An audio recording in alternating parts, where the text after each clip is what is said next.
Kobe Bryant is an obvious Hall of Famer. He's a 5-time champion. Number 8 and number 24. A top 5 scorer in NBA history, and his signature shots are his gorgeous, unassisted jumpers.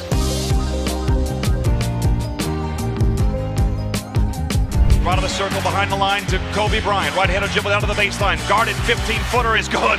Oh, my goodness. In the simplest terms, Kobe was unstoppable. Bryant came from the Michael Jordan school of scoring, and it showed. The Mamba could do it all. I've literally learned so much from him. I just try to, do him proud and do Jerry proud and Oscar Robertson proud and guys came before me because I learned so much from them. But when he first came into the league, he relied a lot more on rim attacks than he did on jumpers. Why? That jumper just wasn't reliable for the teenage phenom. Averaging about 15 minutes per game, mostly off the bench, he tried just 146 mid-range jumpers in his rookie season. That same year, Jordan launched, get this, 1,202 mid-rangers. Compared to his hero, the young Bryant's bag wasn't very deep, especially in the mid-range. But that's where the Mamba mentality comes in. Bryant was never content to just be a really good young player. He wanted to be the best. He needed to be the best. And back then, to be the best scorer in the world, you needed to excel in the mid-range. So he went to work, and by the time he was in his early 20s, Kobe had already developed one of the most devastating mid-range portfolios in the game. Nobody in league history, except for Michael Jordan, could both create and knock down their own jumpers as well as Kobe. And it makes sense that he was so comfortable with the ball in his hands, since he had the handles and the footwork to go get a bucket anytime he wanted. That came in handy throughout his career, as Bryant leveraged his unbeatable mid-range game to create and sink game winners with regularity. Backs down barrel, a step back fade, he got it at the buzzer! There is no shortage of highlights to capture his ability to break down a great defender, find his spot, and hit a big shot in a huge moment. That's all built from his tireless work ethic, which drove him to develop an endless array of moves. And it didn't hurt that he was never afraid to miss. I have no fear whatsoever. If I take the last second shot and I miss, so what? Kobe probably peaked as a pure scorer in 05-06 when he averaged a ridiculous 35.4 points per game. The only player to eclipse that mark since is James Harden with 36.1 in 2018-19.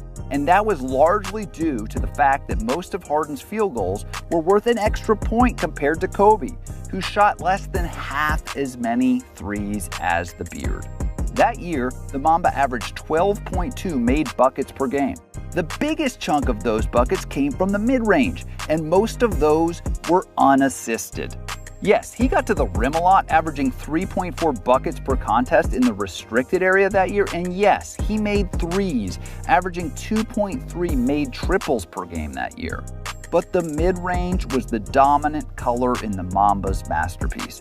That season, he averaged over 10 points per game on mid-range shots alone. Kobe's magnum opus occurred about halfway through that campaign.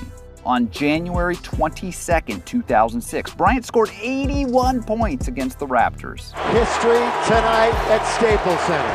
It was a marvelous performance that is not only the second highest scoring game ever, it was also fueled by those solo shots. That historic night, 18 of Bryant's 28 makes were unassisted. Oh, and in the playoffs that year, Bryant had one of his most iconic performances in a first-round game versus Steve Nash and the Suns. Not only did Bryant tie the game with this incredibly dramatic driving bucket at the end of regulation, but at the end of overtime, with the Lakers down 1, he did this. Bryant for the win! Bang!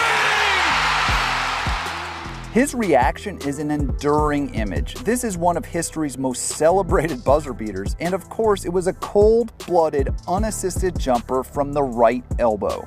Bottom line, he could not have averaged 35 per game that year, nor put up that 81-point classic, nor hit that game winner without being the best mid-range scorer in the world. That year, he made 414 of his 976 mid-range attempts, smashing the productivity of everyone else in the NBA, including guys like Dirk Nowitzki and Allen Iverson, who ranked a distant second and third respectively. And Kobe scored year in and year out without the benefit of assists. He could dribble into pull-ups like this. He could create space with pump fakes like this. His fadeaways were downright Jordan-esque, beautiful, efficient, and unguardable. His spin moves were legendary. He could hit floaters, leaners, or whatever else he needed to hit in almost any predicament, especially with the game on the line. And you knew you were always in trouble when he started chewing on his jersey. Just ask Matt Barnes. While chewing on his jersey, he buries a 22-footer. If there's one thing that separates NBA superstars from sort of normal players, it's the ability to create and to convert your own shots at high rates.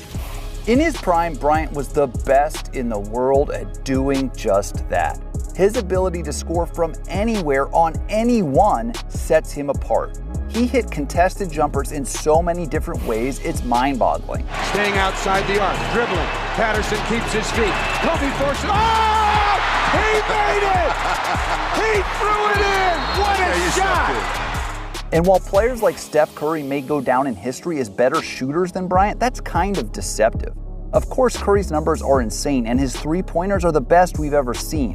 But Bryant took and made some of the toughest shots in the teeth of physical defenses in ways that today's best shooters just don't.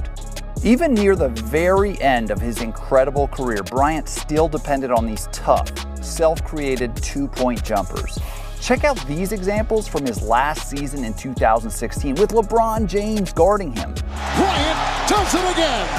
Whether he dribbles into a pull-up or starts with his back to the basket, the Black Mamba had every trick in the bag. Again, his footwork, his creativity, his balance, and of course his shooting abilities made his game just as beautiful to watch as it was effective. Like Jordan, Kobe was able to align aesthetic beauty with pure domination on the court, which helped him become one of the most popular superstars ever.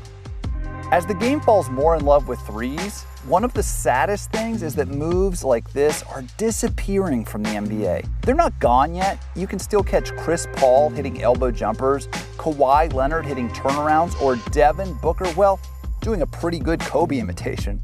But it's no secret that the three-point revolution is costing us the exact kinds of highlights we associate with legends like Jordan, Nowitzki, and of course, Kobe. Oh, great fake by Bryant. From 1996 through 2016, the 20 seasons of Bryant's career, that is, nobody converted unassisted mid-rangers like Kobe, and it's not close. If there was any doubt who has been the most dominant mid-range scorer this century, this chart should remove it. It's the Mamba. Post play is fading fast, and mid-range shooting is more frowned upon than ever, but in a way that makes Bryant's Hall of Fame case even more dramatic. He will be remembered for so many different things and so many legendary moments. He was an MVP, a finals MVP, a scoring champion, an all-star, a girl dad, a creative force, and a global icon.